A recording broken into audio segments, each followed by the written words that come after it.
அப்போ கொஞ்சம் ஒரு 2 இயர்ஸுக்கு அப்புறம்னா எனக்கே பயமாக இருந்தது. டேய் மச்சான், வேறு ஃப்ரெண்ட்ஸ், ஆனால் நீங்கள் என்னை மாற்றுவீங்களா, வேற ஏதாவது போடுவீங்களா இந்த படத்தில்? நான் வெயிட் பண்ணுறேன், பரவாயில்ல நீங்கள் எழுதுங்க. இப்படி இருப்போம். எல்லாருக்கும் ஒரே பயம் தான்.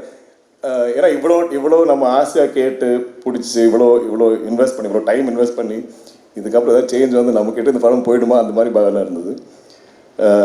அடிக்கடி நம்ம இது டிலே ஆகிட்டு இருக்கும்போது எனக்கு வேறு பயம். செல்வா ஒரு 4-5 வருஷமாக வெயிட் பண்ணிருக்காரு, இவ்வளோ யங் ஒரு டேலண்ட், நாமளாக அவரோட ஃப்யூச்சர் கெடுத்துக்கூடாதுன்னு.